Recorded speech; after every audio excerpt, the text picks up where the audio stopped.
नमस्कार साथियों, स्वागत है आपका हमारे यूट्यूब चैनल में। हम देख रहे हैं हिंदी साहित्य का दूसरा इतिहास, जो कि बच्चन सिंह द्वारा लिखित है। आज के वीडियो में हम देखेंगे भक्ति काल। इसके पहले हमने जो भी आदिकाल है वह सब कुछ देखा है, और आज हम भक्ति काल देखेंगे। भक्ति काल का जो बच्चन सिंह ने समय माना है वह समय 1400 से लेकर 1650 तक है। ऐसे ही लाइन टू लाइन पंक्ति दर पंक्ति अध्ययन करने के लिए हमारे चैनल को सब्सक्राइब कीजिए, लाइक कीजिए और शेयर करना मत भूलिए, और हाँ, कमेंट भी कीजिए। तो भक्ति आंदोलन, यहाँ भक्ति काल देखते हुए भक्ति आंदोलन में निर्गुण काव्यधारा और सगुण काव्यधारा, यह हम इसका जो अर्थ क्या है यह हम पढ़ाते समय देखेंगे। ज़्यादा समय न लगाते हुए मैं बढ़ता हूँ आज की और टॉपिक की तरफ और प्रारंभ करता हूँ। भक्ति आंदोलन यहाँ हम देखेंगे। भक्ति आंदोलन इतना व्यापक, गहरा, लोक उन्मुखी और प्रभावशाली था कि इसे देखकर किसी का आश्चर्यचकित हो जाना अस्वाभाविक नहीं है। यह पहला भारतीय नवजागरण था जो कश्मीर से कन्याकुमारी और गुजरात से असम तक फैला हुआ था। यानी भारतीय नवजागरण, भक्ति काल को भारतीय नवजागरण भी कहा जाता है।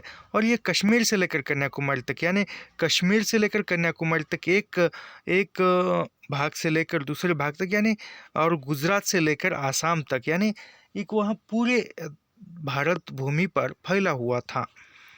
स्मरण रखना चाहिए कि सारे देश में इसका प्रसार एक साथ नहीं हुआ। यानी ध्यान रखना चाहिए, स्मरण यानी ध्यान रखना चाहिए कि एक साथ पूरे भारतवर्ष में या भारत देश में इसका प्रसार एक साथ नहीं हुआ। यानी एक कुछ कालखंडों में हुआ।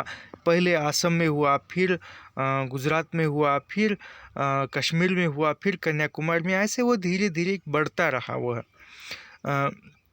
कहीं पहले हुआ तो कहीं काफ़ी बाद में। अपनी अपनी ऐतिहासिक परिस्थितियों के कारण यह कहीं 6वीं 7वीं शताब्दी में फैला, कहीं 12वीं 13वीं शताब्दी में, कहीं 15वीं शताब्दी में। यानी किस स्थान पर वह 6वीं शताब्दी में प्रारंभ होता है, किसी स्थान पर वह 7वीं शताब्दी में होता है, तो कहीं स्थान पर वह 12वीं 13वीं शताब्दी में, और कहीं कहीं स्थान पर वह 15वीं शताब्दी में फैल जाता है। तो ये वह काल जाए तो एक साथ भक्ति आंदोलन का प्रभाव जो है, या भक्ति आंदोलन का प्रसार एक साथ नहीं हुआ, वह एक काल क्रमानुसार होते गए, ये बढ़ते बढ़ते बढ़ गया। देश के अन्य अंचलों की अपेक्षा हिंदी भाषा भाषी प्रदेश का भक्ति आंदोलन अपने वैविध्य और अंतर्विरोधों में काफ़ी जटिल और नाना रूपात्मक है। यानी भक्ति आंदोलन जो है भाषा क्षेत्र में या भाषा प्रदेश में जो भक्ति आंदोलन है वह एक अलग प्रकार का रहा है और काफ़ी जटिलात्मक या विविध रूपात्मक रहा है। भिन्न भिन्न प्रदेशों के आंदोलनों की एक सूत्रता और भिन्न रूपकता को समझने के लिए उसके बीच के समय के अंतराल तथा ऐतिहासिक परिप्रेक्ष्य का आकलन आवश्यक है। यानी वहाँ जो भक्ति आंदोलन विभिन्न प्रदेशों में उपजित हुआ, उस आंदोलन की एक सूत्रता या इसकी रूपता को समझने के लिए जो भी जिस कालक्रम में वह भक्ति रूप वहाँ पर धारण हुआ, उस काल की ऐतिहासिक पृष्ठभूमि देखकर हम उसको समझ सकते हैं। भक्ति आंदोलन के साथ देश के विभिन्न अंचलों में जातीय संगठन की शुरुआत भी हो जाती है। भक्ति आंदोलन के साथ जो जातीय संगठना थी, जो जाति वर्ग था, उसको भी वह भक्ति आंदोलन के साथ भी जातीय व्यवस्था या जाति संगठना की जो शुरुआत थी वह भी प्रारंभ हो चुकी थी। संस्कृत और अपभ्रंश का पल्ला छोड़ भक्तों ने देश भाषा में लिखना आरंभ कर दिया। यानी संस्कृत और अपभ्रंश भाषा में पहले लिखा जाता था। संस्कृत और अपभ्रंश भाषा को छोड़कर देश भाषा यानी हिंदी में लिखना आरंभ कर दिया। सबसे पहले अलवार भक्तों के माध्यम से तमिल जाति बनी। यानी सबसे पहले जो अलवार भक्त जो थे वह तमिल जाति की थी, यानी अलवार जो थे वह तमिल जाति बनी। 12वीं 13वीं शताब्दी में कन्नड़ जाति का उदय हुआ। बंगाल, गुजरात और हिंदी जाति का उदय लगभग एक साथ हुआ 15वीं शताब्दी में। यानी 15वीं शताब्दी में बंगाल, गुजराती और हिंदी जाति का उदय एक साथ 15वीं शताब्दी में हुआ। इसके कुछ पहले मराठी जाति अस्तित्व में आ गई थी। हिंदी प्रदेश में कबीर पहले व्यक्ति है जिन्होंने संस्कृत को कुपजल और भाका को बहता नीर कहा। तुलसीदास ने जोखिम उठाकर भी संस्कृत को छोड़कर अवधी भाषा में लिखना आरंभ किया। यानी वह हिंदी प्रदेश में सबसे पहले जो कबीर थे, उन्होंने संस्कृत को कुपजल यानी उसको संस्कृत को छोड़ने की बात की और भाका को बहता नीर कहा। यानी भाका भाषा को बहका बहता नीर कबीर ने कहा। और तुलसीदास ने भी जोखिम उठाकर संस्कृत भाषा छोड़कर अवधी भाषा में लिखना प्रारंभ किया। तमिलों की भौगोलिक स्थिति मैदानी इलाके से भिन्न है। वहाँ बड़े केंद्रीय राज्य की स्थापना के लिए अवकाश नहीं था। यानी जो तमिल राज्य की जो भौगोलिक स्थिति थी, जो भी वहाँ की ज़मीन थी या कुछ भी मैदानी भाग था, वह भिन्न है। यानी कुछ अन्य प्रदेशों से वहाँ तमिलों का जो भाग है, भौगोलिक स्थिति यानी जो भी वहाँ की ज़मीन है, जो भी वहाँ का पर्यावरण है, वह अन्य जगहों से भिन्न है, अलग है। वहाँ बड़े बड़े केंद्रीय राज्य स्थापन करने के लिए अवकाश नहीं था। यानी वह केंद्रीय जो बड़े बड़े राज्य है वहाँ स्थापित करने के लिए जो भौगोलिक स्थिति अनुकूल नहीं थी। उन प्रायद्वीपीय राज्यों में प्रादेशिक निष्ठा पहले से ही थी। बौद्ध और जैन संप्रदायों का पतन हो चुका था। यानी इस समय में बौद्ध जैन जो संप्रदाय थे, उनका पतन हो चुका था, वह नष्ट हो गए थे या नष्ट होने के कगार पर थे। लेकिन उनके शोषण का स्थान ब्राह्मण धर्म ने ले रखा था। यानी पहले बौद्ध और जैन शोषण करते थे, फिर उसके स्थान पर ब्राह्मण यहाँ उपजित हुए और ब्राह्मण ने उस धर्म का शोषण करना प्रारंभ किया था। शूद्रों की दशा अत्यंत शोचनीय थी। व्यापार की दृष्टि से यह प्रदेश समृद्ध था। यानी शूद्र जो थे, यानी उच्च नीचता जो वर्ण भेद था वह भी था, और जो शूद्रों की जो दयनीय स्थिति थी, क्योंकि जो ब्राह्मण थे वह शोषण करते थे। और व्यापार की दृष्टि से जो तमिलों का जो भाग था वह व्यापार की दृष्टि से समृद्ध था। अलवारों में छोटे छोटे व्यवसायी भी थे। यानी अलवार यहाँ तमिल संतों का नाम अलवार है, तो वह अलवारों का एक छोटे छोटे व्यवसायी थे। यानी छोटे छोटे वह व्यवसाय करते थे। तमिलों का भक्ति आंदोलन ब्राह्मण धर्म की प्रभु सत्ता के विरुद्ध खड़ा हुआ। यानी तमिल में जो भक्ति आंदोलन चला वह ब्राह्मण धर्म के प्रभु सत्ता यानी ब्राह्मणों की जो प्रभु सत्ता थी, ईश्वर सत्ता थी, उसके विरुद्ध में खड़ा हुआ। कर्नाटक के वीरशैव या लिंगायत भी उसी वर्ग के विरुद्ध जाति पाति के विरोध में भक्ति का सहारा लेते हुए दिखाई पड़ते। यानी जो ब्राह्मण जो है वह उच्च नीचता जाति भेदभाव करते थे या उनको वह नीचा समझकर उसके साथ दुर्व्यवहार करते थे। तो कर्नाटक के जो वीरशैव है, उन्होंने वीरशैव और लिंगायत भी उसी वर्ग के यानी उन्होंने भी जाति पाति के विरोध में भक्ति का सहारा लेकर ब्राह्मणों के विरोध में खड़े हुए। उसको ही भक्ति आंदोलन कहा जाता है। कोसाम्बी, रामशरण शर्मा और रोमिला थापर ने दक्षिण भारत और असम की आर्थिक सामाजिक संरचना पर थोड़ा बहुत प्रकाश डाला है। कोसाम्बी, रामशरण शर्मा और रोमिला थापर ने दक्षिण भारत और असम की आर्थिक सामाजिक संरचना पर थोड़ा बहुत प्रकाश डाला है। यह कोसाम्बी, रामशरण शर्मा और रोमिला थापर, यह नाम याद रखिए। उनका कहना है कि गुप्त साम्राज्य की समाप्ति के बाद उन प्रदेशों में कृषि व्यवस्था की शुरुआत होती है। यानी गुप्त साम्राज्य जब समाप्त हुआ और उसके बाद जो वह कर्नाटक हो या तमिल हो, उसमें कृषि व्यवस्था यानी खेती की शुरुआत हुई है। हल चलाने का काम शूद्रों के हाथ में था। ब्राह्मणों और कथित क्षत्रियों ने उसका पूरा शोषण किया। ब्राह्मणों ने चतुराई से काम लिया। यानी जो शुद्ध हल चलाने का काम जो था शूद्र, यानी जो खेती करने का जो काम था वह शूद्रों के हाथ में था। शूद्र ही किसानी करते थे, खेती करते थे, और ब्राह्मणों और कथित क्षत्रियों ने उसका पूरा शोषण किया। यानी जो हल चलाने वाले थे शूद्र थे, ब्राह्मणों ने उसका शोषण किया। ब्राह्मणों ने चतुराई से काम लिया। यानी उन्होंने ब्राह्मण पहले से होशियार थे तो उसने होशियारी से काम लिया, चतुराई से काम लिया। कबीले का जो भी सरदार होता था उसे ब्राह्मण लोग क्षत्रिय बना देते थे। यानी जिस कबीले का कोई शूद्रों का कबीला है और उस शूद्रों के कबीले का कोई सरदार है, कोई मुखिया है, उसको ब्राह्मण लोग जो है क्षत्रिय बना देते थे। इसके बदले वे वर्णाश्रम धर्म की रक्षा करते थे। यानी जो वर्णाश्रम जो व्यवस्था थी उसकी वह रक्षा करते थे, उसको वह डूबने नहीं देते थे ब्राह्मण। 14वीं शताब्दी के कामरूप के एक ताम्रपत्र से विदित होता है कि वहाँ के कबाइली राजा ने वर्णाश्रम धर्म के पालन में अत्यंत कठोरता बरती थी। यानी वह 14वीं शताब्दी के कामरूप के एक ताम्रपत्र से विदित होता है। यानी वह 14वीं शताब्दी में जो कामरूप था उसका एक ताम्रपत्र था, उसमें विदित होता है। यानी उस ताम्रपत्र पर लिखा हुआ है और वहाँ से हमें देखने को मिलता है कि वहाँ के कबाइली राजा ने वर्णाश्रम धर्म के पालन में अत्यंत कठोरता बरती थी। यानी वहाँ पर जो कबीले थे, कस्बे थे, उसके राजा ने वर्णाश्रम धर्म के पालन में, यानी जो वर्ण आश्रम था उसको पालन करने में या उसको वह साथ साथ निभाने में अत्यंत कठोरता बरती थी। यानी अत्यंत कठोरता का व्यवहार किया था। ऐसी स्थिति में निम्न वर्ण ने भक्ति का सहारा लिया, जिसमें ईश्वर उसके दुख का साथी था। यानी फिर ऐसी व्यवस्था में जो निम्न वर्ग थे, जो पहले से नीचे थे, शूद्र थे या अन्य किसी ब्राह्मणों से नीचे जाति के थे, उन्होंने अपने अस्तित्व को जगाने के लिए या वह अपने निम्न वर्ग ने जगाने के लिए अपना अस्तित्व जारी रखने के लिए भक्ति का सहारा लिया और इसमें ईश्वर उसके भक्ति का सहारा लिया और ऐसा उन्होंने माना कि जो ईश्वर है, भगवान है, वह हमारे दुख का साथी है, यानी दुख में हमें साथ देने वाला है।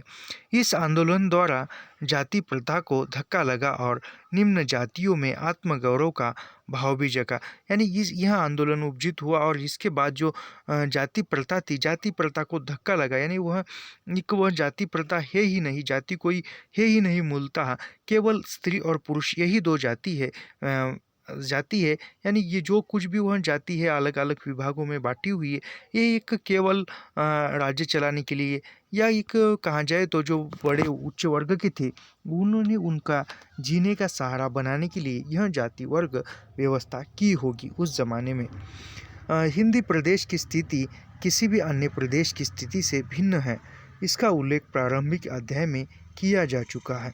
यानी हिंदी प्रदेश यानी जो हिंदी भाषी क्षेत्र है उसकी स्थिति अन्य क्षेत्र की स्थिति से अलग है। इसका जो उल्लेख है वह हमने पहले भाग में देखा है, जो कि अपभ्रंश साहित्य, इसमें हमने देखा है। इस प्रदेश की विचित्रता यह है कि भक्ति आंदोलन का सूत्रपात कबीर द्वारा हुआ।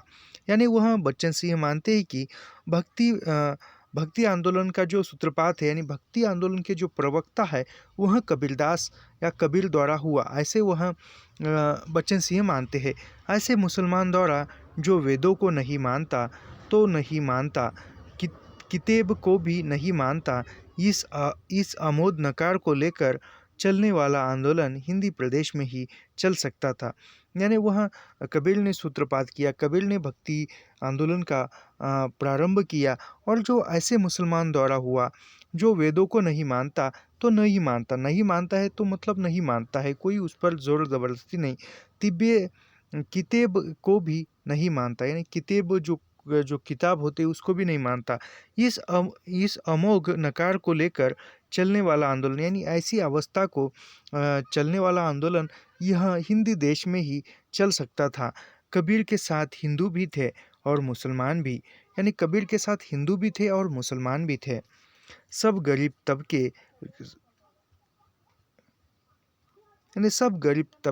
तबके के लोग कबीर के साथ थे। लोदियों का ज़माना था। उस समय के कबीर कितने साहसी, निर्भीक और अपने विचारों के प्रति कितने आस्थावान थे। यानी उस समय जो कबीर थे वह साहसी थे, निर्भीक थे, या वह डरने वाले नहीं थे, निडर थे और अपने विचारों के प्रति वह आस्थावान थे। यानी जो भी विचार थे, जो भी उनकी बातें थी, वह खुद पे विश्वास रखते थे और आस्थावान थे। सूफियों का मुख्य क्षेत्र भी हिंदी भाषी प्रदेशी था। यानी जो सूफी थे, सूफियों का मुख्य क्षेत्र भी एक जो हिंदी भाषी क्षेत्र सूफियों का प्रदेश था। दो संस्कृतियां आपस में टकराती हुई एक हिंदी संस्कृति का निर्माण कर रही थी, पर इसी प्रदेश में राम भक्ति शाखा का एक प्रतिरोधात्मक आंदोलन भी चला, जिसका प्रतिनिधित्व तुलसीदास कर रहे थे।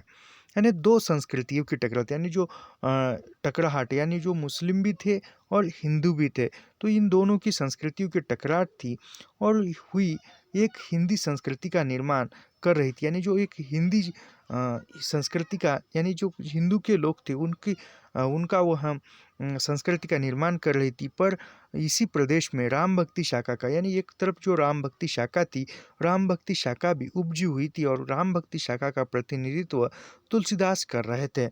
वे निर्गुण उपासक संतों के विरोधी थे। कृष्ण भक्ति शाखा ने भी निर्गुण मत का खूब विरोध किया। यानी जो कृष्ण भक्ति शाखा ने निर्गुण, निर्गुण यानी जिसका कोई गुण नहीं होता, जिसका कोई एक रंग रूप नहीं होता, वह निर्गुण है, वह सर्वव्यापी है, कण कण में ईश्वर बसा हुआ है, वह कृष्ण भक्ति शाखा ने भी निर्गुण मत का खूब विरोध किया। यानी जो कृष्ण भक्ति शाखा यह निर्गुण रूप में आती है और वह सगुण रूप में जो वह आती है, वह प्रतिरोधात्मक आंदोलन भी चला, जिसका प्रतिनिधित्व तुलसीदास ने किया। वे निर्गुण उपासक संतों के विरुद्ध थे। यानी वह तुलसीदास भी वह निर्गुण उपासक संतों के विरुद्ध में थे और कृष्ण भक्ति शाखा थी, कृष्ण भक्ति शाखा ने भी निर्गुण मत का खूब विरोध किया, पर अपने आप में उसमें पारंपरिक विधि निषेध नहीं थी। यानी अपने आप में जो पारंपरिक विधि थी, वह विधि स्पष्ट नहीं थी।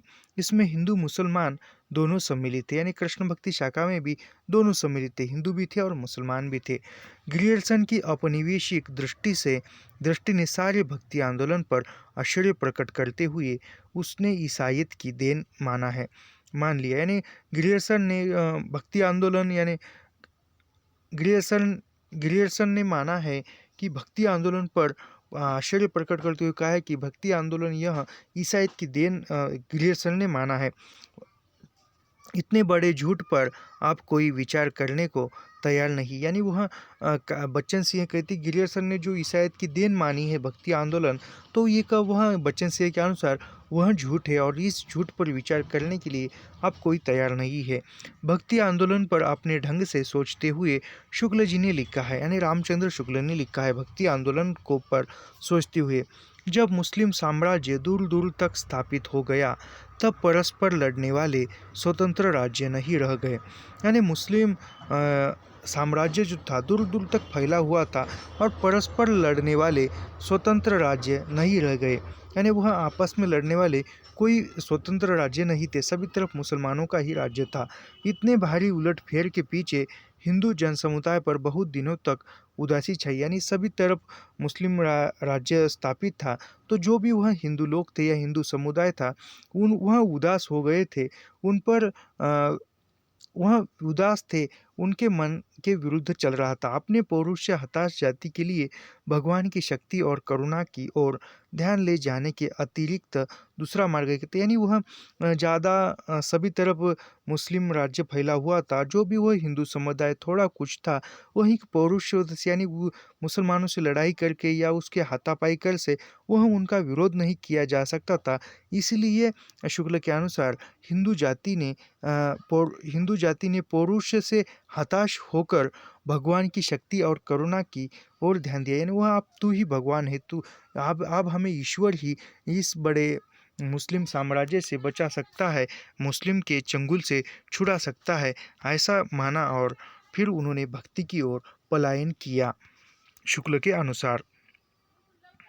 यानी उसके सामने दूसरा मार्ग ही कुछ नहीं था। हजारी प्रसाद द्विवेदी शुक्ल के मत का विरोध करते हुए लिखते हैं। हजारी प्रसाद द्विवेदी ने शुक्ल के मत का विरोध किया और वह लिखते हैं, यह भी बताया गया है कि जब मुसलमान हिंदुओं पर अत्याचार करने लगे तो निराश होकर हिंदू लोग भगवान का भजन करने लगे। यानी यहाँ हजारी प्रसाद द्विवेदी कहते हैं कि यह भी बताया गया है, यानी यह शुक्ल ने यह भी बताया गया है कि जब मुस्लिम लोग हिंदुओं पर अन्याय अत्याचार करने लगे थे, तो वह निराश हो, मुस्लिमों द्वारा हिंदुओं पर अन्याय अत्याचार हुआ, तब हिंदू जो है निराश हुए और उन्होंने मुस्लिम के अत्याचारों से बचने के लिए भगवान का सहारा लिया और भगवान के भजन करने लगे। यह बात अत्यंत उपहासास्पद है, यानी इस बात को हजारी प्रसाद द्विवेदी मान्यता नहीं देते। जब मुसलमान लोग उत्तर भारत में मंदिर तोड़ रहे थे, उसी समय अपेक्षाकृत निरापद दक्षिण में भक्त लोगों ने भगवान की शरणागति की प्रार्थना की। मुसलमानों के अत्याचार के कारण यदि भक्ति की भावधारा को उमड़ना था तो पहले उसे सिंध में और फिर उत्तर भारत में प्रकट होना चाहिए था, पर हुई दक्षिण में। यानी वहाँ हजारी प्रसाद द्विवेदी कहते हैं कि यदि वह शुक्ल जी कहते हैं कि मुसलमानों के अन्य अत्याचार के बचने के लिए हिंदुओं ने भगवान का सहारा लिया, तो वहाँ यह जो बात है कि यह बात अपमानास्पद है। और जब वो ऐसी स्थिति में जब मुसलमान हिंदुओं पर अन्य अत्याचार कर रहे हैं और इससे बचने के लिए हिंदुओं ने भगवान का सहारा लिया, तो वह निरपराध दक्षिण, यानी मुसलमान लोग उत्तर भारत में मंदिर तोड़ रहे थे, यानी जो उत्तर भारत का जो उत्तरी भाग है, उस भाग में मुस्लिम लोग मंदिर तोड़ रहे थे। उसी समय, यानी जिस समय वह उत्तर भारत में मुस्लिम लोग मंदिर तोड़ रहे थे, उसी समय अपेक्षाकृत निरापद दक्षिण में भक्त लोगों ने भगवान की शरणागति प्रार्थना की। यानी वह उत्तर भारत में मुस्लिम लोग अन्य अत्याचार कर रहे, भगवान के मंदिर तोड़ रहे हैं, तो उस समय वहाँ उत्तर प्रदेश के जो हिंदू थे, उन्होंने भगवान की प्रार्थना नहीं की। तो उसके उपरांत वह जो दक्षिण प्रांत में मुस्लिम लोग मंदिर नहीं तोड़ रहे थे, अन्य अत्याचार कर रहे थे, फिर भी वहाँ के हिंदुओं ने भगवान की शरणागति ली, प्रार्थना की। मुसलमानों के अत्याचार के कारण यदि, यानी मुसलमानों के अन्याय के अत्याचार यदि भक्ति आंदोलन की उपज हुई है, भक्ति आंदोलन प्रारंभ हुआ है, तो पहले वह उत्तर भारत में प्रारंभ होना था, पर हुआ दक्षिण में, ऐसा द्विवेदी जी मानते हैं। द्विवेदी जी भक्ति साहित्य को हतदर्प पराजित जाति का साहित्य नहीं मानते। यानी वह द्विवेदी जी भक्ति आंदोलन को हतपल्द, यानी जो हरा हुआ है, जो वह जिसकी हरा हुआ है, जिसका शोषण हुआ है, ऐसे साहित्य नहीं मानते। यानी हारी हुई, पराजित हुई जाति का साहित्य द्विवेदी जी नहीं मानते। वे कहते हैं, यानी वह द्विवेदी जी कहते हैं, अगर इस्लाम नहीं आया होता तो भी इस साहित्य का 12 आना वैसा ही होता जैसे आज है।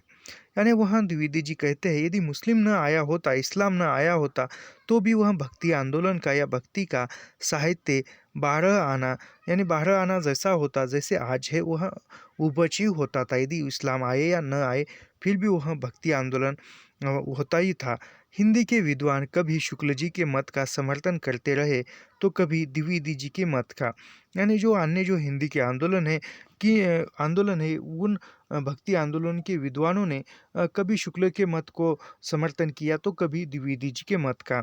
ज़रूरत यह है कि दोनों मतों से हटकर विचार किया जाए, क्योंकि दोनों आधे आधे सच है। यानी वहाँ बच्चन सिंह कहते हैं कि दोनों के मतों का, यानी शुक्ल जी के भी मतों को और द्विवेदी जी के मत इन दोनों के मत से हटकर विचार करना चाहिए, क्योंकि दोनों, जो शुक्ल का भी आधा मत ठीक है, सही है, और द्विवेदी जी का भी आधा मत सही है। इसमें कोई संदेह नहीं कि मुसलमान आक्रमणकारियों ने मंदिर तोड़े, हिंदू जनता पर अत्याचार किए और लोगों को बलातू मुसलमान बनाया। यह भी निसंदेह है कि गुरु नानक देव को छोड़कर किसी भक्त कवि ने मुसलमानों के विरुद्ध कुछ नहीं किया, कुछ नहीं लिखा। यह जो कथन है, यह कथन परीक्षा में पूछा हुआ है, यहाँ से और यहाँ तक पूछा गया, यह कथन है। मैं फिर से यह कथन किस विद्वान का है, ऐसा पूछा था।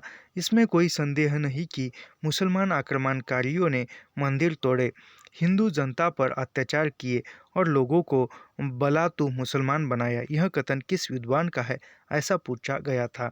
यानी वह इसमें कोई संदेह नहीं, यानी वह जो बात की है, द्विवेदी जी ने बताया है कि मुसलमानों ने मंदिर तोड़े, आक्रमण किए, तो यह बात बिल्कुल सच है कि बच्चन सिंह के अनुसार मुसलमानों ने आक्रमण किए, मंदिर तोड़े, हिंदू जनता पर अन्याय अत्याचार किए और लोगों को बलात्कार, यानी अन्य जो हिंदू लोगों को ज़बरदस्ती से मुसलमान बनाया। यह भी निस्संदेह है कि गुरु नानक देव को छोड़कर, यानी गुरु नानक देव ने ही मुसलमानों का विरोध किया था। पर मुसलमान बादशाहों और उनके अधीनस्थ सामंतों के अत्याचारों का साक्षी इतिहास है। यानी मुसलमानों ने जो बादशाहों पर अन्याय अत्याचार किया, अन्य लोगों पर अन्याय अत्याचार किया मुसलमानों ने, और जो अन्य जो मुसलमानों के जो बादशाह थे या उसके मुसलमानों के जो अधीनस्थ यानी उनके साथ रहने वाले जो सामंत थे, उन पर भी अन्याय अत्याचार किया, इसका जो साक्षी है, इसका साक्षी इतिहास देता है। लेकिन मुसलमान और हिंदू एक साथ मिलजुल कर रहने का प्रयत्न कर रहे थे। मुसलमान और हिंदू थे, वह एक साथ मिलकर भाईचारे से रहने का प्रयत्न भी कर रहे थे। इतिहास में इसका साक्ष्य हो या न हो, पर साहित्य में है। यानी हिंदू मुस्लिम एकता के साथ रहना चाहते थे। यह जो इसका साक्ष्य इतिहास में मिले या न मिले, लेकिन साहित्य में मिलता है, जैसे कबीर व अन्य इसमें मिलता है। आगे है हम देखेंगे। किंतु मंदिरों के तोड़े जाने और हिंदुओं को जबरदस्ती मुसलमान बनाने का प्रभाव भक्तों पर न पड़ता, यह अम अमनोवैज्ञानिक है। यानी जो वह मंदिर तोड़े, किंतु मुसलमानों द्वारा मंदिर तोड़े जाने पर और जो भी हिंदू थे उसको ज़बरदस्ती मुसलमान बनाने का प्रभाव भक्तों पर न पड़ा। यानी वह हिंदुओं ने, मुसलमानों ने मंदिर तोड़े, कोई हिंदुओं को उन्होंने ज़बरदस्ती मुसलमान बनाया, तो इसका जो प्रभाव है, इसका प्रभाव भक्तों पर न पड़ा, यानी भक्ति आंदोलन पर न पड़ा। धर्म के बारे में मार्क्स ने सोई लिखा है। यानी वह धर्म के बारे में जो कार्ल मार्क्स है, उन्होंने सोई लिखा है। वह कुचले हुए मानव की आह और हृदयहीन संसार का हृदय है। यानी वह कार्ल मार्क्स धर्म के बारे में लिखते हैं कि कार्ल मार्क्स कि वह धर्म जो है कुचले हुए मानव की आह, यानी जो हरा हुआ है, कुचला हुआ है, उसकी आह है, और हृदयहीन संसार का हृदय है धर्म। गोस्वामी ने लिखा है, यानी गोस्वामी तुलसीदास ने लिखा है, जब जब होई धर्म है हानि, ओढ़े असुर महा अभिमानी। यानी जब जब धर्म पर अन्याय अत्याचार हुआ है, धर्म की हानि हुई है, तब तब बढ़े असुर महा अभिमानी। यानी तब तब धर्म पर अन्याय अत्याचार हुआ है, हानि हुई है, तब तब असुर यानी राक्षस अभिमानी हुआ है। इसमें असुर कौन है? राम हिंदुओं के रक्षक है। यानी इसमें असुर कौन है? राम जो है हिंदुओं के रक्षक है। संभवतः गीता के ढंग पर उन्होंने सोचा हो कि हिंदू धर्म की रक्षा वर्णाश्रम धर्म के पालन पर ही हो सकती है। यानी वह गीता, यानी गीता में लिखा हुआ है कि जो हिंदू धर्म की जो रक्षा है, जो वर्णाश्रम व्यवस्था है, वर्णाश्रम की व्यवस्था यानी हिंदू धर्म का पालन हो सकता है। शुक्ल के कथन को पूर्णतः मान लेने पर भक्ति काल खंडित हो जाएगा। यानी शुक्ल ने जो उपयुक्त कथन हमने देखा, शुक्ल के कथन पर यदि विचार करते हैं तो भक्ति काल खंडित हो जाएगा, यहीं पर खत्म हो जाता है। संत काव्य और सूफी काव्य उनके सैद्धांतिक दायरे से बाहर हो जाएंगे। यानी संत काव्य और सूफी काव्य यह जो है वह शुक्ल के सैद्धांतिक दायरे से बाहर हो जाएंगे। द्विवेदी जी का कथन भी अर्ध सत्य ही है। यानी द्विवेदी जी ने जो कथन कहा है वह भी एक अर्ध सत्य है, पूरा सत्य नहीं है। यदि मुसलमान न आए होते तो न संत काव्य लिखा जाता और न सूफी काव्य। यानी मुसलमान यदि न आते तो संत काव्य न लिखा जाता और न जो सूफी काव्य है वह भी लिखा नहीं जाता। शिति मोहन सेन और इतिहासकार ताराचंद्र ने स्पष्ट रूप से संत कवियों पर सूफियों का प्रभाव स्वीकार किया है। संत कवियों पर सूफियों का प्रभाव किन विद्वानों ने स्वीकार किया है? तो इसका उत्तर है शिति मोहन सेन और इतिहासकार चंद्र ने। इन दोनों ने स्पष्ट कहा है कि संत कवियों पर सूफी कवियों का प्रभाव है। शुक्ल जी का मत भी इससे भिन्न नहीं है। यानी शुक्ल ने भी माना है कि संत कवियों पर सूफी काव्य का प्रभाव है या मत है। निम्न वर्ग के जिन लोगों ने इस्लाम स्वीकार कर लिया था वे हिंदुओं से भी तिरस्कृत थे और मुसलमानों से भी। यानी जो निम्न वर्ग के हिंदू लोग थे उन्होंने इस्लाम स्वीकार किया है, उनका विरोध हिंदू ने भी किया और मुसलमानों ने भी किया है। उनकी अलग जाति बन गई, यानी उनकी फिर अलग जाति बन गई। जिन्होंने जिन निम्न वर्ग के हिंदुओं को मुसलमानों ने ज़बरदस्ती मुस्लिम स्वीकार करने के लिए कहा, फिर उनका ही विरोध मुसलमानों ने भी किया और हिंदू लोगों ने भी किया, तो उनकी एक अलग जाति बन गई थी। उधर हिंदुओं में रक्षा कवच के रूप में जाति पाति का शिकंजा और भी कसा जाने लगा। यानी वह जो हिंदू थे उन्होंने अपनी रक्षा करने के लिए या अपनी रक्षा का कवच जाति पाति का जाति को ही रक्षा का कवच बनाया था।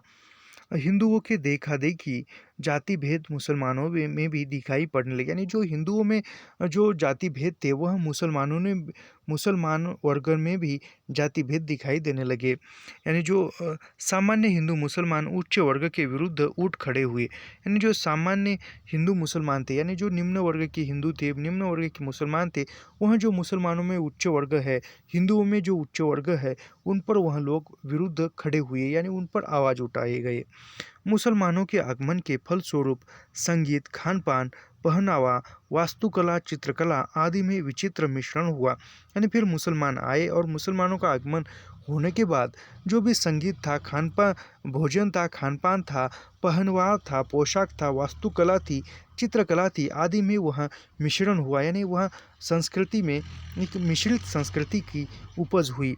एक और दो संस्कृतियाँ आपस में मिल रही थी तो दूसरी ओर मुल्ला मौलवी, पंडे पुरोहित भेदभावी की खाई खाई को और चौड़ी करने पर लगे हुए थे। यह स्थिति उत्तर भारत विशेषतः हिंदी प्रदेश में थी।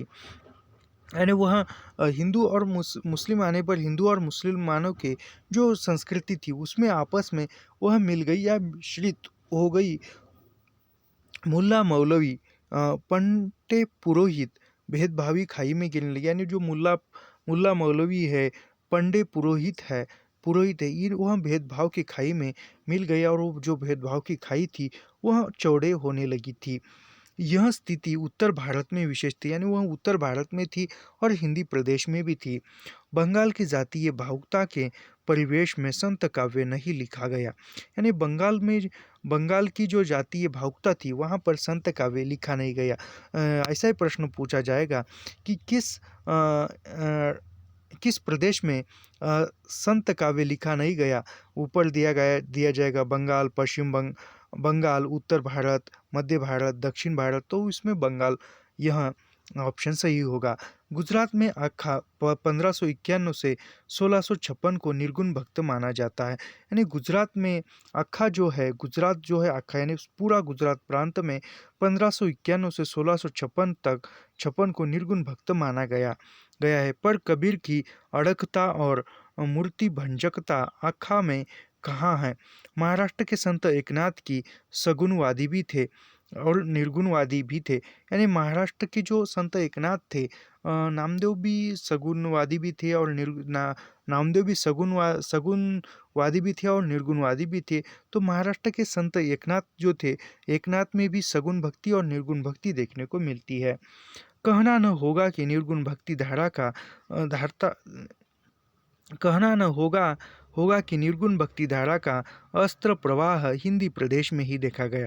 यानी जो निर्गुण भक्ति धारा है, निर्गुण भक्ति धारा का जो प्रवाह है वह हिंदी प्रदेश में ही देखा गया। यानी हिंदी प्रदेश में ही निर्गुण भक्ति की उपज हुई।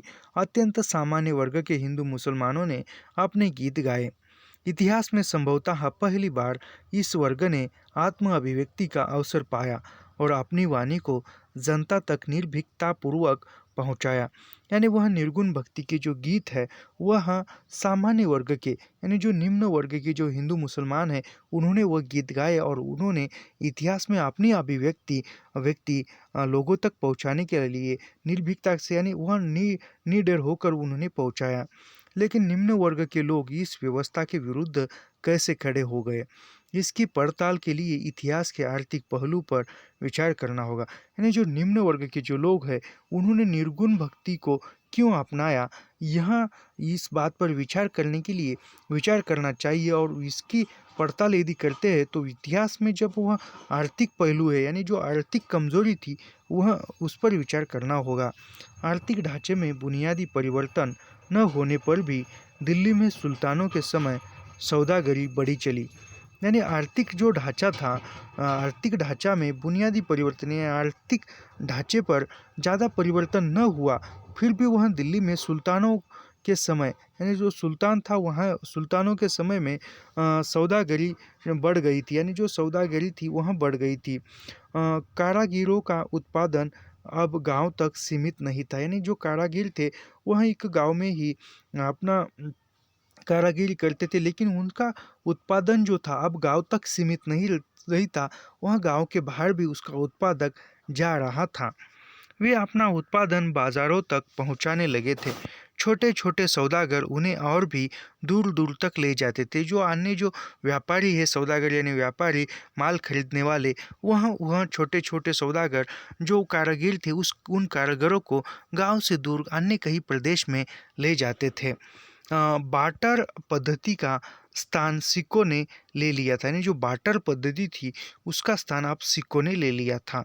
इससे कारीगरों की आर्थिक स्थिति में सुधार हुआ, यानी जो कारीगरों की बार्टर पद्धति, मैं इस पर बाद में चर्चा करूंगा बार्टर पद्धति पर, वह सिक्कों ने ली थी, तो उसके कारण जो कारीगरों की आर्थिक स्थिति में सुधार हुआ। फलस्वरूप कस्बे उगने लगे, यानी जो इसका परिणाम यह हुआ कि जो अन्य कस्बे निर्माण होने लगे। ये कस्बे मुख्यतः व्यापार पर ही निर्भर करते थे, यानी जो व्यापार पर ही, उन नए निर्माण कस्बों पर व्यापार पर ही निर्भर करते थे, यानी वह व्यापार करने के लिए ही उन कस्बों का निर्माण हुआ। उत्पादन की अभिवृद्धि से सामाजिक संबंध भी प्रभावित हुआ। श्रम विभाजन के फलस्वरूप नई जातियों का जन्म हुआ, यानी फिर श्रम विभाजन हुआ, फिर उसके कारण श्रम विभाजन होने के बाद नई जातियों का प्रारंभ हुआ, नई जातियों ने जन्म लिया। जाति पाति के बंधन को धक्का लगा। जो जाति पाति के बंधन था उसको धक्का लगा। बाजारों पर निर्भर होने के कारण कारीगरों और सामंतों की संबंध श्रृंखला शिथिल हुई, यानी जो बाजारों के संबंध था सभी कारीगरों का, तो भी वह सामंतों की संबंध था, श्रृंखला थी, वह शिथिल हो गई, वह छूटने लगी। उनके मन में आत्मसम्मान और स्वतंत्रता का भाव जागा, यानी फिर सामंतों या अन्य लोगों ने आत्मसम्मान और स्वतंत्रता का भाव जागा। उन्होंने डंके की चोट कहा कि हम द्विजातियों से हटकर नहीं है। कबीर, रविदास, दादू आदि इसी व्यवसाय और जाति के लोग थे। यानी फिर उन्होंने कहा, सामंतों ने, कि जो डंके की चोट पर कहा कि हम भी दिव्य जाति से हटकर नहीं है, यानी हम भी उन्हीं में से एक है। फिर उनमें कबीर, रविदास, दादू आदि इसी व्यवसाय और जाति के लोग थे। यानी रविदास जो थे वह चर्मकार थे, वह जूते वो बनाते थे, इसलिए वह चर्मकार हो गए ऐसे। फिर इन्होंने वेद किताब कुरान को अस्वीकार करके हिंदुओं मुसलमानों के लिए एक सामान्य मार्ग निकाला। फिर उन्होंने जो भी वह वेदों की किताबें थी, कुरान थी, उन सभी को अस्वीकार किया, उन सभी को त्याग दिया और हिंदू मुसलमानों के लिए एक सामान्य मार्ग निकाला। इसके प्रभाव से सामंती जंजीरों में बंधा घुटता, सिसकता, अपमान की आग में झुलसता निम्न वर्ग राहत की सांस लेने लगा, यानी जो सामंत था, सामंतों की जो जंजीर में वह बनता गया और वह एक अपमानजनक होकर वह निम्न वर्ग की राहत की सांस लेता गया। सामंतवाद के विरुद्ध दूसरा आंदोलन सूफियों का था, यानी सामंतवाद के विरोध में दूसरा आंदोलन था वह सूफियों ने किया था। 11वीं शताब्दी के फारसी काव्य में रहस्यवाद का प्रभाव होता है, यानी 11वीं शताब्दी में जो फारसी काव्य था, फारसी काव्य में रहस्यवाद का प्रवेश होता है, यानी सूफी काव्य में किस शताब्दी में रहस्यवाद का प्रवेश हुआ, तो 11वीं शताब्दी में रहस्यवाद का प्रभाव सूफी काव्य, फारसी काव्य में हुआ। इसी समय से सूफी काव्य की रचना भी होने लगती है, यानी 11वीं शताब्दी से सूफी काव्य की रचना भी होने लगती है। इसका रहस्यवाद एक प्रगतिशील तत्व था जो ईश्वर के सामने सबको बराबर समझता था, यानी जो सूफी का जो रहस्यवाद था, वह सूफी का रहस्यवाद एक प्रगतिशील तत्व था, और सूफियों के प्रगतिशील तत्व के कारण जो ईश्वर है वह वह सामने सबको सबको यानी ईश्वर जो है सबको बराबर समझता था, ऐसा था। भारत में आने के पहले ही सूफी लोग भारतीय वेदांत और बौद्ध धर्म से परिचित थे। यानी भारत में जो व्यापारी आए थे सूफी लोग, भारतीय यानी भारत में आने के पहले जो सूफी थे उन्होंने भारतीय वेदांत और बौद्ध धर्म से परिचित थे। भारत में आने से पहले सूफी, इसका प्रभाव उनकी रचनाओं पर देखा जा सकता है। इसलिए सूफियों की रचनाओं पर जो सूफी की ओर रचनाओं पर वेदांत और बौद्ध धर्म के ग्रंथों का प्रभाव देखने को मिलता है। इसलिए सूफी मत भारतीय जनता के लिए आकर्षक बन गया। यानी इसलिए वहाँ सूफी भारत में आने से पहले उनमें उनमें वेदांत और बौद्ध धर्म से परिचित थे, और फिर उन्होंने बौद्ध धर्म और वेदांत के आधार पर रचनाएं लिखी। फिर उसी के कारण वह भारतीय जनता के मन को आकर्षित करने में वह प्रभावशाली हुए। सूफियों ने संतों की तरह किताब को अस्वीकार नहीं किया। यानी संतों ने किताब को अस्वीकार किया, लेकिन सूफियों ने नहीं किया। वे उल्मा काजी आदि की कुरान की गलत व्याख्याओं के विरुद्ध थे। यानी जो वहाँ उल्मा काजी आदि की जो कुरान थे उनकी व्याख्या की थी, वह उनके विरुद्ध थे सूफी। कुरान में जिस भाईचारे की बात कही गई थी, मुसलमानों की शिक्षाओं में उसका उल्लंघन होता था।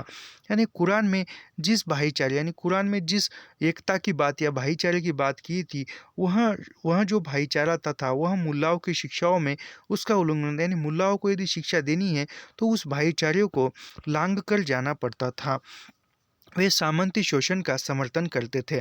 सूफी सभी धर्मों में मूलभूत तात्विक एकता के पक्षधर थे। यानी सूफी जो थे वह सभी धर्मों को एकता के बंधन में बांधने का या एकता के बंधन में पिरोने का प्रयास करते थे।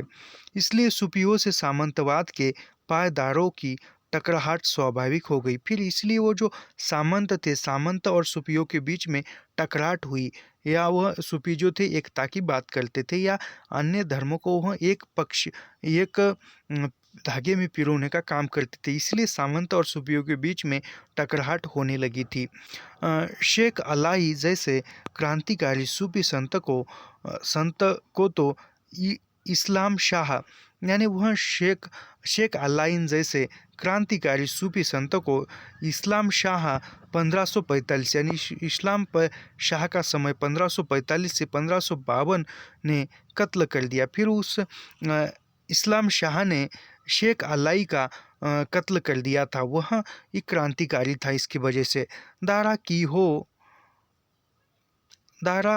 शिकोह की भी वही गति हुई। यानी दारा शिकोह भी यह भी क्रांतिकारी मत का था, इसलिए उसको भी कत्ल कर दिया।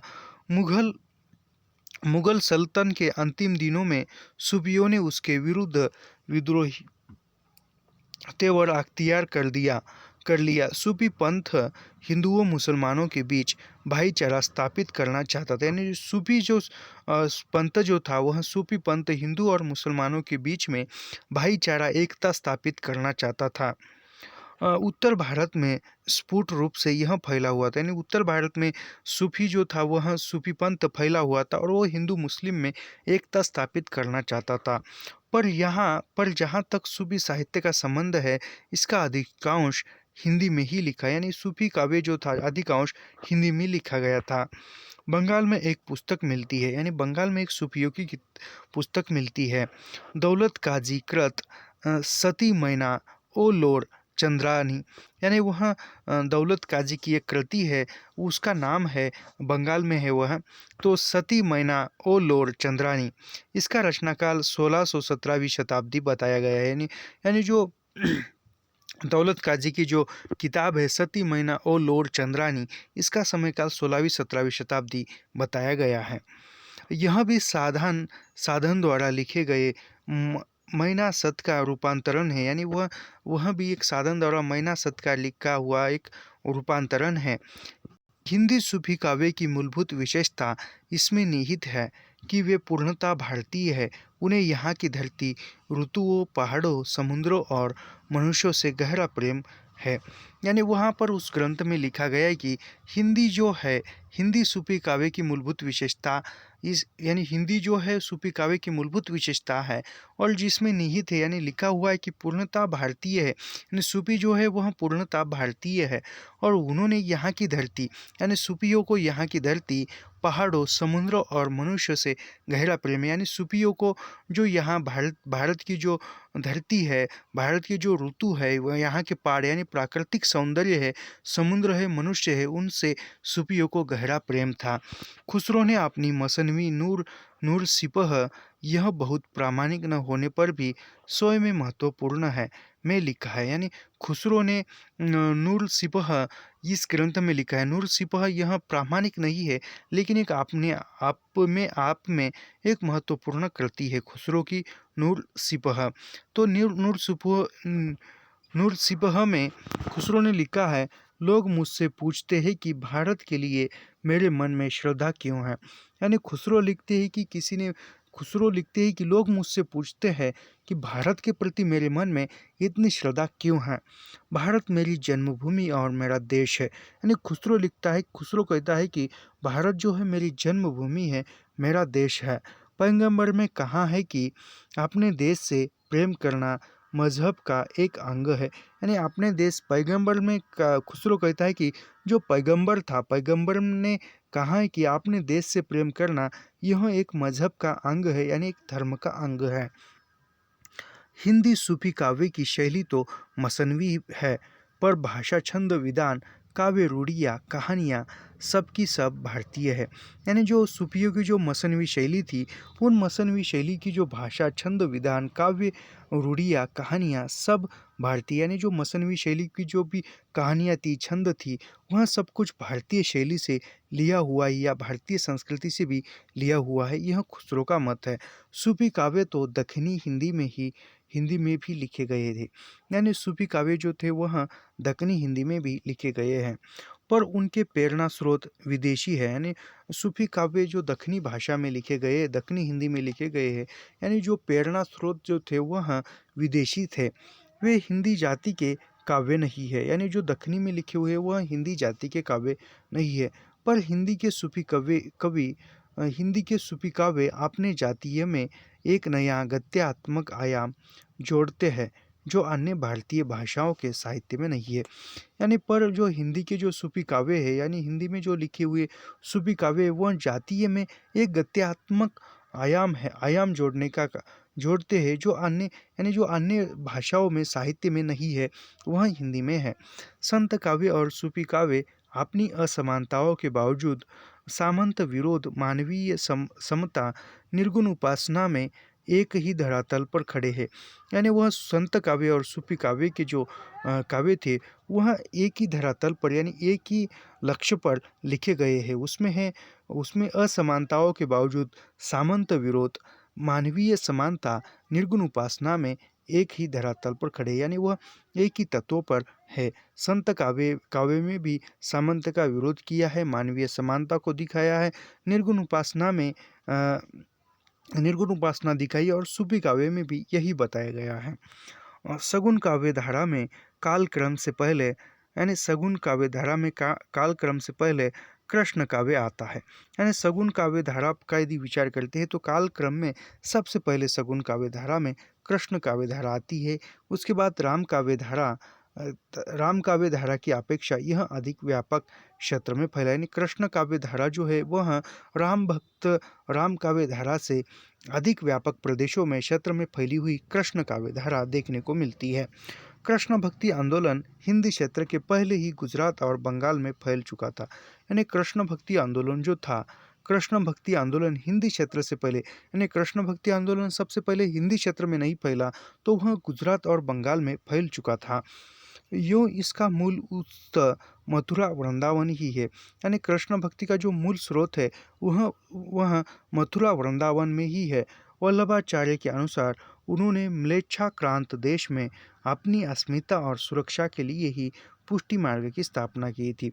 यानी वल्लभाचार्य ने पुष्टि मार्ग की स्थापना किस उद्देश्य से की थी, तो यही प्रश्न पूछा जा सकता है। तो इसका उत्तर ये होगा कि उन्होंने म्लेच्छाक्रांत देश में अपनी अस्मिता और सुरक्षा के लिए ही पुष्टि मार्ग की स्थापना की थी। तो वल्लभाचार्य ने अपनी अस्मिता और सुरक्षा के लिए पुष्टि मार्ग की स्थापना की थी।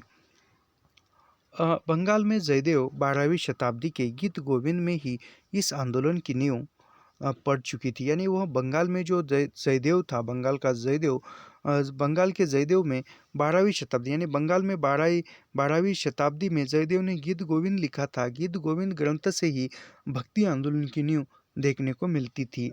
चंडीदास के गीत भी सुर के पहले के हैं। यानी चंडीदास ने जो गीत लिखे हैं वह गीत सूरदास के पहले लिखे हुए हैं, यानी सूरदास चंडीदास के बाद में है।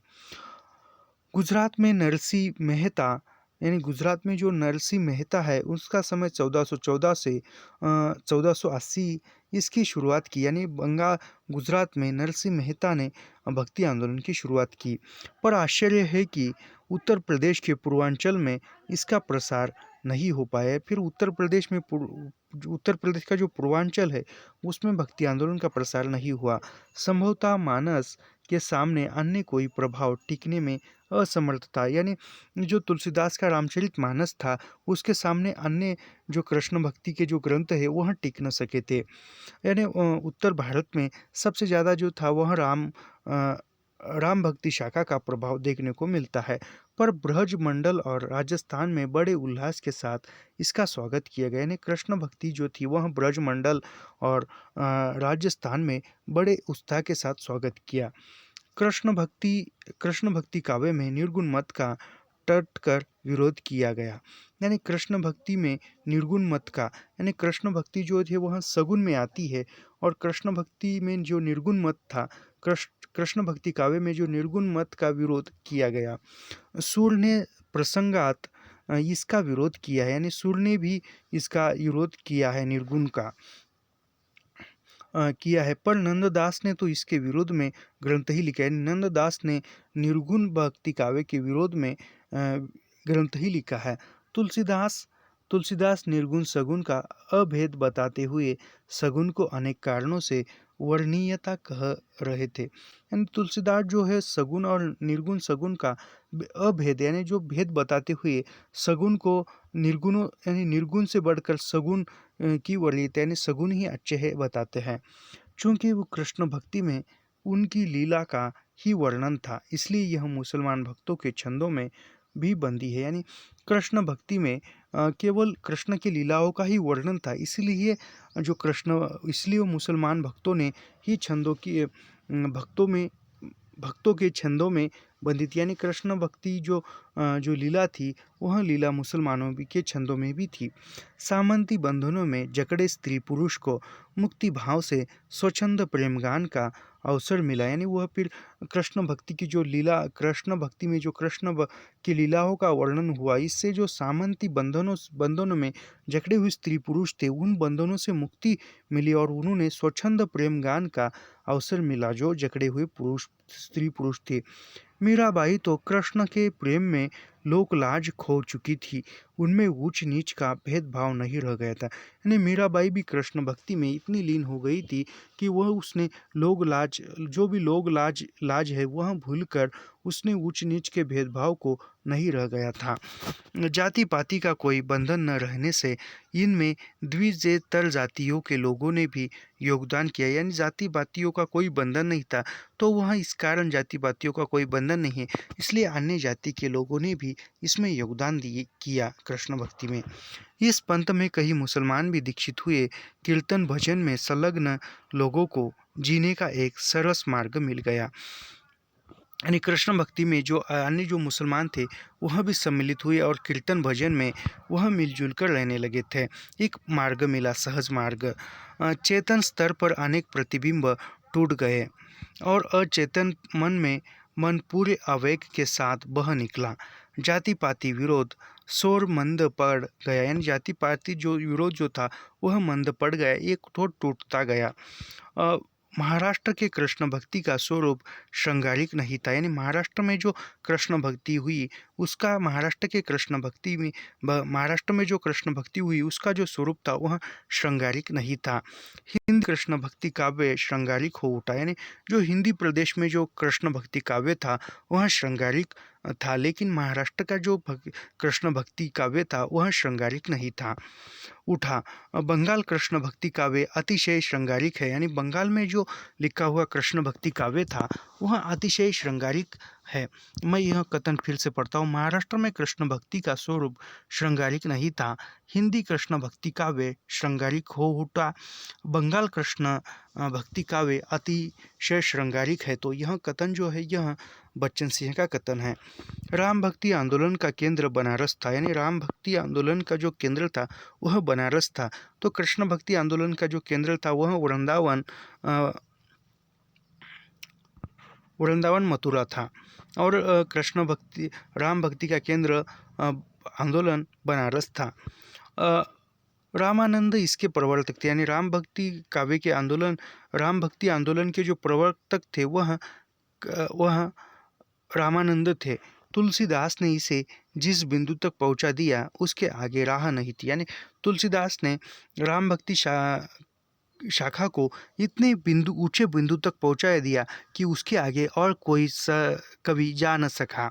यह कथन तुलसीदास ने राम भक्ति आंदोलन का केंद्र बनारस था, रामानंद इसके प्रवर्तक थे। तुलसीदास ने इसे जिस बिंदु तक पहुंचा दिया उसके आगे राह नहीं थी। यह कथन बच्चन सिंह का है। आलवार भक्तों में भी राम उपासक थे, यानी जो आलवार थे, तमिलों में आलवार, संतों को आलवार कहा जाता था, तो वह तमिल भाग में जो आलवार थे उसमें भी जो कुछ राम भक्त थे। बंगाल में कृतवास लिखित एक रामायण भी मिलती है, यानी बंगाल में जो कृतवास द्वारा लिखित एक रामायण मिलती है बंगला में। पर तुलसीदास पुरानी वर्णाश्रम व्यवस्था को कुछ ढीले रूप में ही सही वापस लाना चाहते थे, यानी वो तुलसीदास जो थी वह पुरानी वर्णाश्रम व्यवस्था थी उसको वह वापस लाना चाहते थे। फिर भी उसकी लोकप्रियता 3 दूनी रात चौगुनी बढ़ती गई, यानी फिर भी वह तुलसीदास की जो वरीयता है या तुलसीदास का जो वर्चस्व है वह रात दुगनी और दिन दुगनी और रात चौगुनी बढ़ती गई, यानी उसका मानस के जो ग्रंथ के द्वारा मानस के प्रचार के लिए उन्होंने रासलीला की तरह राम लीला का विधान किया, यानी वह रामचरित मानस के प्रचार प्रसार करने के लिए तुलसीदास ने भी जैसी रासलीला बनाई जाती थी उसी प्रकार रामलीला का विधान भी किया। जब जब होई धर्म के हानि कहकर उन्होंने गीता के यदा यदा ही धर्मस्य ग्लानि निर्भति के स्वर की पुनरावृत्ति की, यानी वह तुलसीदास के बारे में कह रहे हैं बच्चन सिंह। जब कोई धर्म है हानि कहकर उन्होंने गीता के यदा यदा ही सर्वस्व ग्लानि निर्भति के स्वर की पुनरावृत्ति की। असुरों का विनाश करने के लिए राम अवतार हुआ, यानी जो राम का अवतार हुआ है, जो असुर है, जो बुरे शक्ति वाले हैं उसका विरोध करने के लिए या असुरों का राक्षसों का नष्ट करने के लिए राम का जन्म हुआ है। राम ऐसे अवतार की कल्पना मानवीय दुख दर्द को दूर करने के लिए की गई थी, यानी जो राम अवतार की कल्पना जो मानवीय दुख दर्द है उसको दूर करने के लिए की गई। राम आदि व्याधि तो दूर कर ही सकते थे, दरिद्रता और भूख का निवारण भी कर सकते थे। राम जो थे, जो भी दर्द है, जो भी पीड़ा है, आदि व्याधि यानी जो भी शरीर के दर्द दूर तो कर ही सकते थे, इसके साथ भी दरिद्रता और भूख का जो प्रश्न है यह भी राम मिटा सकते थे। उन्होंने राम में गहरी आस्था थी और इसी आस्था को हिंदुओं में अस्तिक्षिप्त करना चाहते थे, यानी जो तुलसीदास में जो राम के प्रति आस्था थी वही आस्था वह अन्य हिंदू धर्म में प्रक्षेपित करना चाहते थे तुलसीदास। राम के उदारता, शील, सौंदर्य, उदात्त, ग्राह्य हितक आदर्श पर हिंदू समाज मुग्ध हो उठा और आज भी मुग्ध है, यानी फिर तुलसीदास का जो लक्ष्य था सारे हिंदुओं में राम को दिखाना या राम का प्रचार प्रसार करना, तो वह सारे हिंदुओं में हो गया और सब सारे हिंदू राम को आदर्श मानने लगे और हिंदू समाज मुग्ध हो उठा और आज भी वह है। उनका मानस हिंदू मानस का पर्याय हो गया, यानी जो रामचरितमानस है वह हिंदू मानस का, यानी हिंदू मानव का मानस, यानी उनका मानस, यानी उनका जो रामचरितमानस है वह हिंदू मानस, यहाँ पर हिंदू मानस यानी जो हिंदू मानव है उसका पर्याय हो गया।